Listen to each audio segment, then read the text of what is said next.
Assalamualaikum warahmatullahi wabarakatuh. Bagi teman-teman, kita ketemu lagi ya di Kamis Manis. Sebelum kita awali kuliah kita pagi ini, kita berdoa terlebih dahulu supaya apa yang kita dapat pagi ini bisa berkah, bermanfaat dan bisa mendapat pemahaman. Berdoa silakan. A'udzubillahi minasyaitonirrajim. Bismillahirrahmanirrahim. Rabbi zidna ilma warzuqna fahma birahmatika ya arhamar rahimin. Amin. Bang Jago. Oke. Bismillahirrahmanirrahim. Assalamualaikum warahmatullahi wabarakatuh. Selamat pagi ya. Kita lanjutin kegiatan rutin kita setiap pagi ya. Setiap pagi beda obrolan buku lah ya. Mungkin minggu-minggu depan formatnya akan berubah ya. Dari awalnya tiap hari itu paling menjadi 4 hari saja ya. 3 harinya nanti buat rencananya Tapping for healing. Ya, buat sesi praktikumnya ya. Praktikum tapping for healing gitu ya. Tapping for healing. Oke.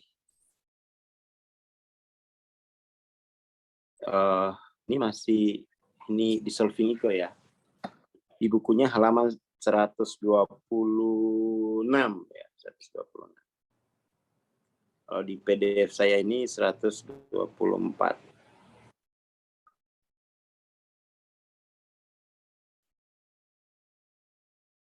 Jadi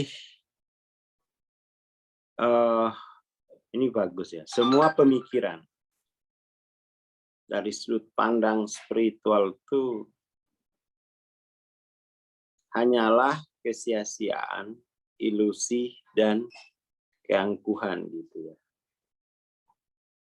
Jadi pemikiran itu hanya berguna sangat-sangat efektif, sangat baik bagi yang mengalami keterjebakan dimensi 3 ya. Pemikiran itu udah luar biasa. Sementara dari sisi spiritual, karena kan dalam pandangan spiritual ini, kita menjalani kehidupan itu dari makom yang sudah utuh gitu kan.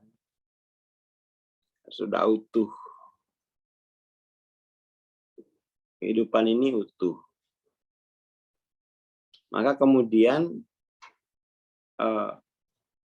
dalam keutuhan itu ya tidak ada yang bisa menggantikan itu kan. Dan membandingkan keutuhan dengan hasil pikiran itu yang nggak ada gunanya. Pikiran itu hanya berguna untuk menata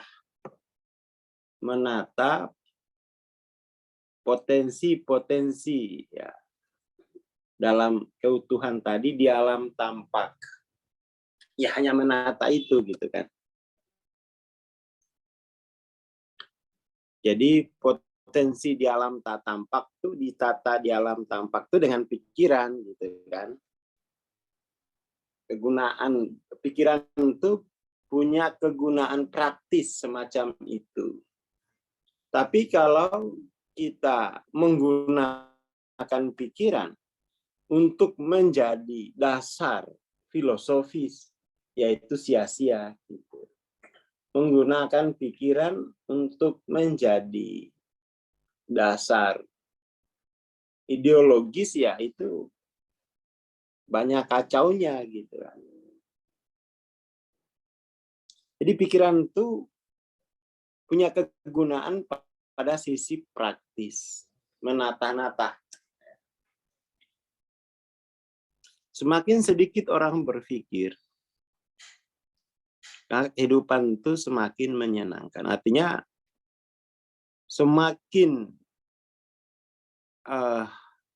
kita tidak mengidentifikasi diri dengan pikiran, maka kita semakin utuh.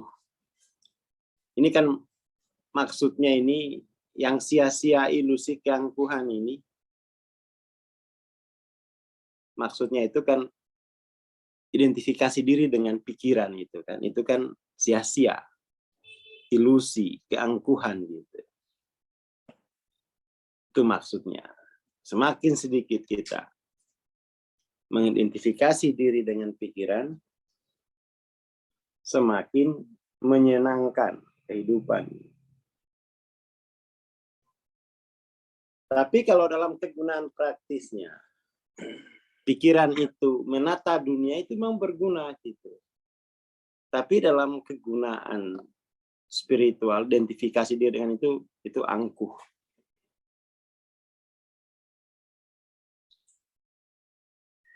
Jadi thinkingness akhirnya, ya thinkingness digantikan oleh knowingness. Thinkingness, keberpikiran, kita mungkin aneh ya, apa menegi keberpikiran ini. Ya thinkingness.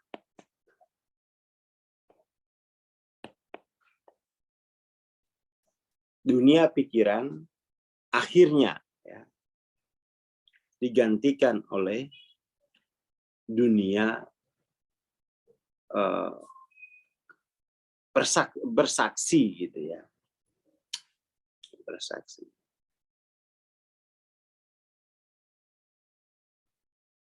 Seperti itu. Knowingness itu bersaksi.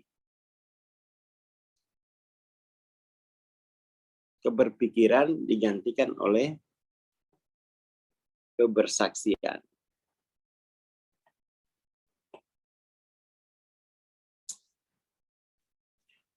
Bahwa seseorang itu tidak membutuhkan pemikiran sama sekali, bahwa diri kita itu sangat tidak tergantung pada pikiran. Bukan saya berpikir maka saya ada gitu ya, atau apalagi saya mangap maka saya ada gitu kan. Kan enggak, memang sudah ada. Akar kediriannya, akar keadaannya itu, keberadaannya itu, yaitu abadi.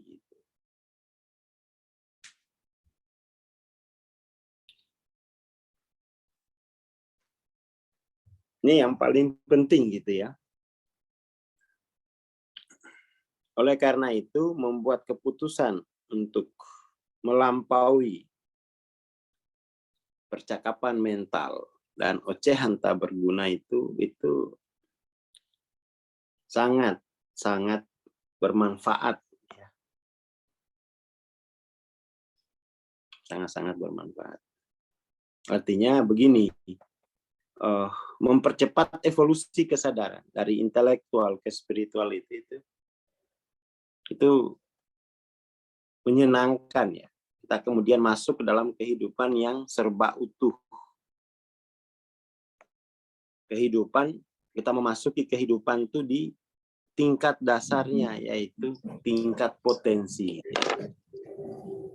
Jadi kehidupan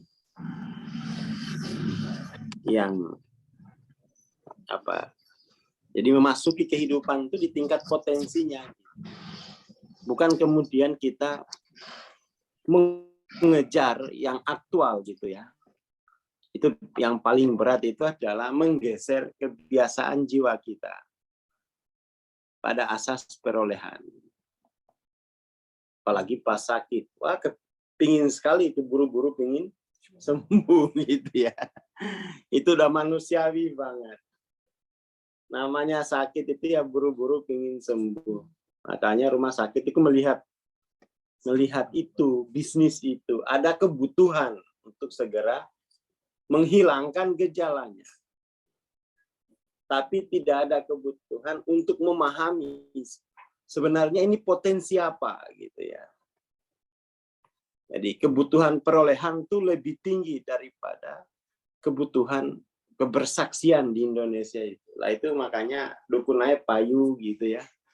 Artinya sulap-sulapan itu aja itu sudah menyenangkan sekali. ilusi-ilusi itu menyenangkan di negara kita karena memang mentalnya ini ya. Kerja mentalnya itu mental perolehan.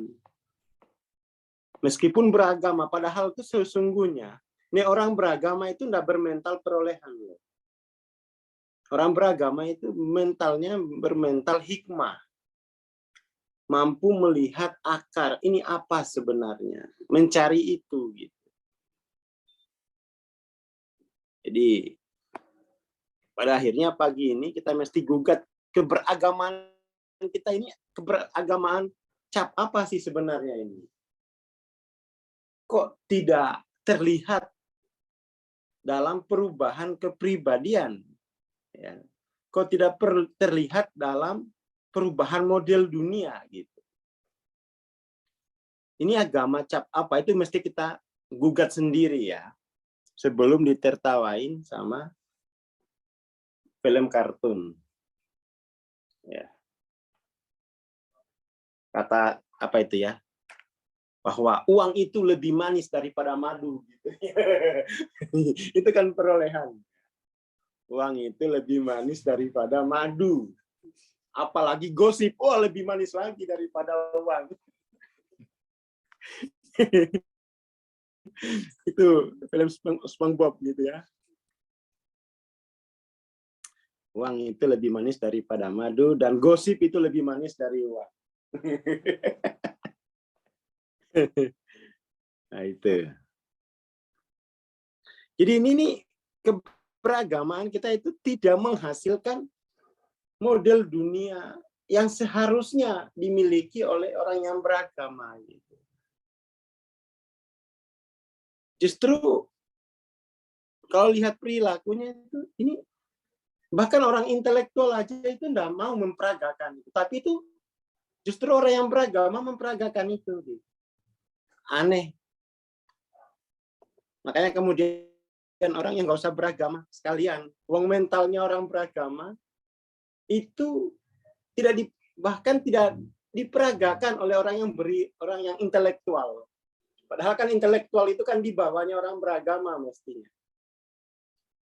Ya, jadi yang intelektual itu masih di bawah orang beragama itu bersaksi gitu.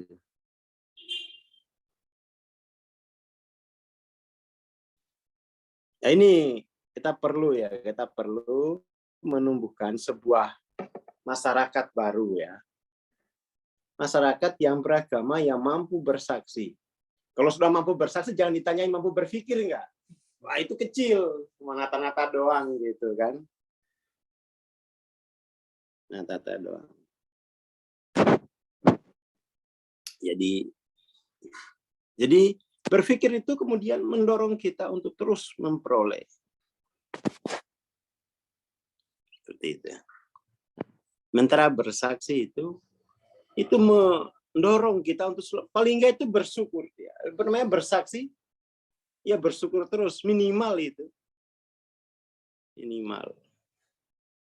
Dan itu mesti kita jadikan sebagai model dunia, ciri kepribadian. Ya kan?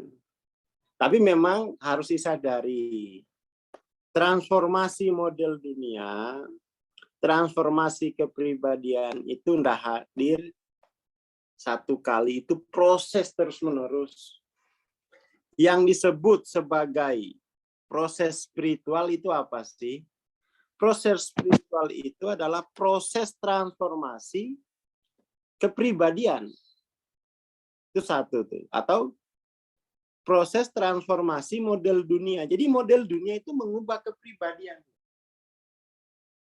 Kita lihat saja orang-orang dulu cerita om saya ini. Dan itu terlihat sekarang. Om saya itu tahun 70-an itu dia ke Korea Selatan. Pelabuhan aja itu belum punya dia. Pelabuhan untuk kapal-kapal besar itu 70-an. Lalu ada ada reformasi gizi, pendidikan dan macam-macam. Sekarang mereka udah maju ya, paling maju. Paling maju. Artinya apa? Orang sana itu dengan sains Model dunianya berubah, kepribadiannya berubah. Dari miskin jadi negara maju itu baru dengan sains. Korea itu sains minded banget masyarakatnya. Jadi jangan dikira sains itu tidak mengubah kepribadian, mengubah kepribadian. Bahkan kalau kita lihat, baca berita, sekarang itu ada kategori yang aneh. Tapi itu memang kenyataan. Negara-negara Islami yang penduduknya itu enggak ada sedikit, mayoritas bukan Islam, ada kategori begitu. Jadi negara-negara Islami justru negara-negara yang penduduknya tidak beragama Islam, ada kategori begitu. Wah, ini gimana? Lalu kita tanya, dari mana Islaminya itu? Dari mana Islaminya itu? Ternyata itu dari sains. Karena mereka betul-betul memahami sains, itu pada akhirnya mereka menjadi Islami. Lebih Islami daripada orang yang katanya Islam. Jangan orang Islam, yang katanya, baru katanya. Baru katanya, ini tamparan kita ya. Seperti itu. Jadi ternyata mereka itu memiliki prinsip hidup yang Islami. Dari mana mereka dapat? Itulah dari sains. Sains itu mentransformasi model dunia, mentransformasi kepribadian. Nah, ini. Itu sudah proses spiritual. Jadi proses spiritual itu setidaknya ada 3 tahap. Tahap yang paling dasar itu adalah tahap akar kedirian. La ilaha illallah. Ini ini. Tahap berikutnya itu tahap model dunia atau model kepribadian. Tapi kalau orang barat itu dimulai dari sini, ya enggak apa-apa. Itu sudah ya enggak apa-apa, tahapan spiritual. Setelah ini oke, 2 ini oke, barulah terjadi transformasi sosial. Jadi transformasi sosial itu berakar pada transformasi spiritual. Ya kan? Transformasi sosial itu berakar pada transformasi spiritual. Nah, ini modelnya dibikin kayak gini. Ini penting kita definisikan. Nah, dibikin kayak dibikin kayak gini. Nah, bahwa transformasi personal dulu ada 2 tahap, transformasi kepribadian dengan transformasi akar kedirian, lalu akan melahirkan transformasi sosial secara organis, nggak usah dimobilisasi, itu otomatis berubah sendiri kok sosial itu, ya kan? Nah kadang-kadang tuh sekarang ini kan transformasi spiritual itu arahnya kemana juga nggak jelas tuh. Yang penting adem, ayem gitu kan. Hanya soal gejala perubahan emosi. Nah, kadang-kadang tuh menjadi dangkal karena tidak terdefinisi. Kadang-kadang itu ya dia disebut transformasi spiritual itu adalah perubahan fashion. Ya kan? Perubahan fashion. Nah, itu dangkal sekali. Mesti kita definisikan ini, mesti kita definisikan. Mesti kita definisikan bahwa transformasi spiritual itu adalah transformasi kepribadian model dunia dan transformasi akar kedirian. La ilaha illallah. Jadi nggak bisa lagi kita sekarang tuh yang penting adem ayem. Udahlah, kalah sama sains. Yang model spiritual yang penting aku adem ayem gitu kan. Terus itu udah kalah sama yang intelek gitu kan. Mari kita betul-betul mentransformasi akar kedirian kita, transformasi model dunia kita.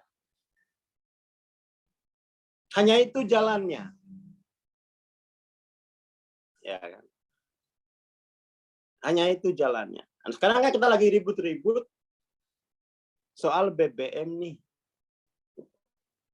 Ya ribut-ributnya ini udah, ya apa sih hasilnya itu ya? Wong salahnya itu kita salah milih pemimpin.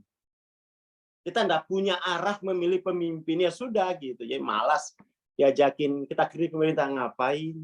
Mendingan kita persiapkan calon pemimpin yang baru. Siapa? Ya dirimu sendiri.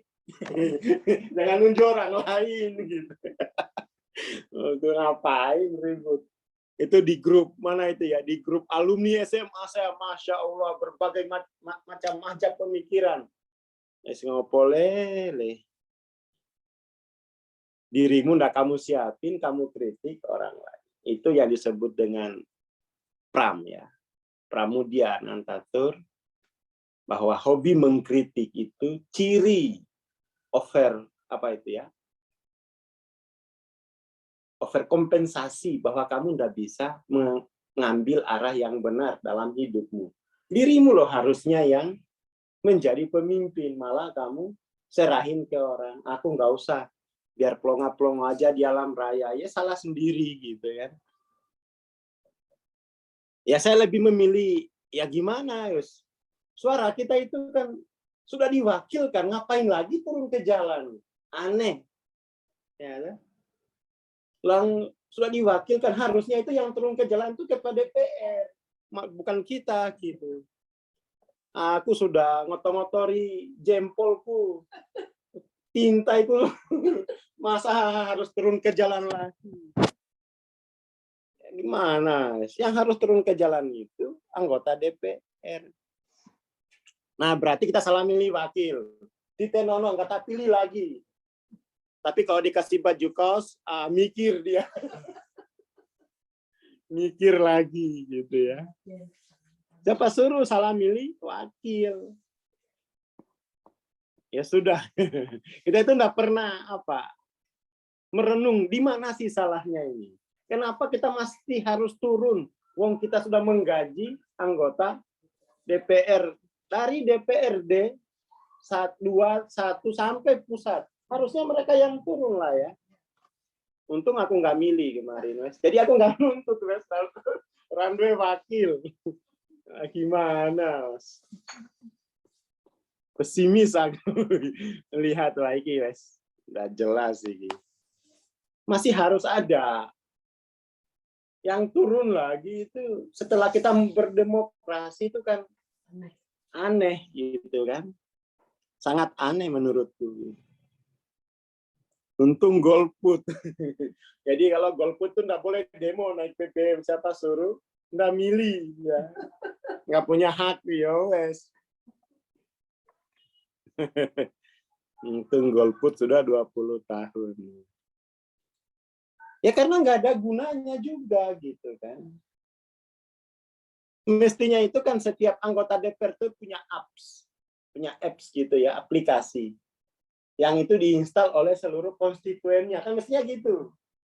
Ya kan? Dimoderasi semua di sana. Jadi setiap anggota DPR itu, wakil rakyat itu harus bikin apps-nya sendiri.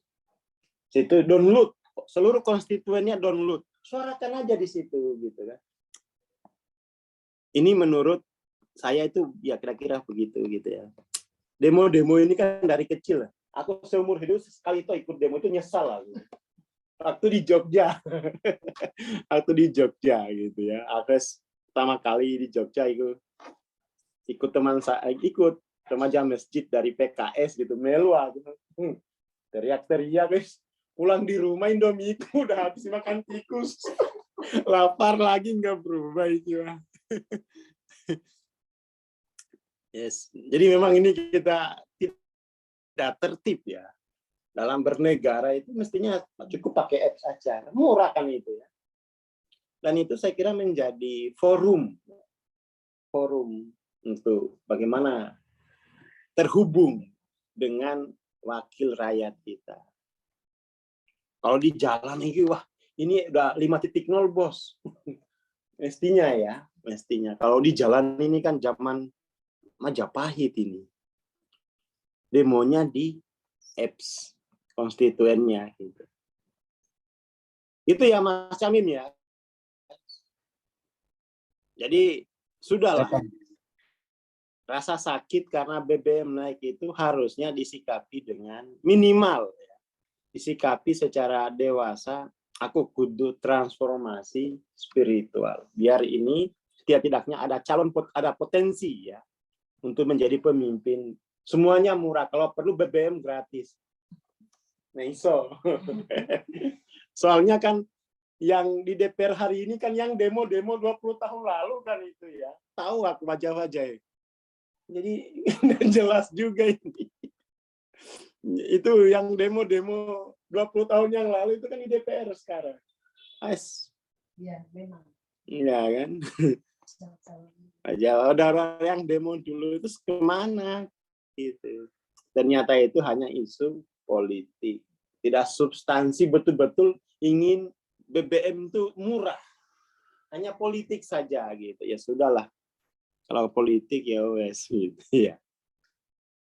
Hanya mobilisasi politik, tidak betul-betul substansial. Nah, substansi kan kepala RT yang demo. Iya, kepala RT ke demo, warga aku dia jaga punya warga. Iya kan? Kepala RT demo se-Indonesia ya lumpuh administrasi. Ya, mulai dari bahwa Pak Kepala RT demonya nggak mengeluarkan rekomendasi yang mau nikah batal. Kafe nggak ada rekomendasi RT RW. Nah, selesai gitu ya. Kalau betul-betul kita ingin substansi itu ya cukup kepala RT. Jadi kita terjebak dalam main demo-demo, akhirnya dikit-dikit demo. Habis itu ya habis gitu. Kayak proyek kayak demo ini. Kayak proyek politik gitu ya. Dikit demo gitu. Jalan. Mendingan kita fokus transformasi spiritual biar bisa transformasi sosial gitu. Itu yang paling harus kita kejar. Giliran demo senang, tapi giliran transendensi nggak ada yang maju. Yang lain aja, wah gimana mengharapkan perubahan dari luar. Sementara potensi batinnya kita tidak pernah ditransformasi. Oke ya, Mas Camim gitu dulu. Terima kasih. Selamat pagi. Assalamualaikum warahmatullahi wabarakatuh. Tetap demo. Waalaikumsalam warahmatullahi wabarakatuh. Terima kasih Bang Aswar. Terima kasih teman-teman. Bagi teman-teman alumni MTLOC jam 9 kita ada kamisan ya. Ditunggu aja, dibuka jam 9. Terima kasih teman-teman. Bagi yang ingin ikut kelas Tapping for Healing, silakan ya. Nanti pekan depan sudah mulai kelasnya. Terima kasih. Assalamualaikum warahmatullahi wabarakatuh. Selamat pagi.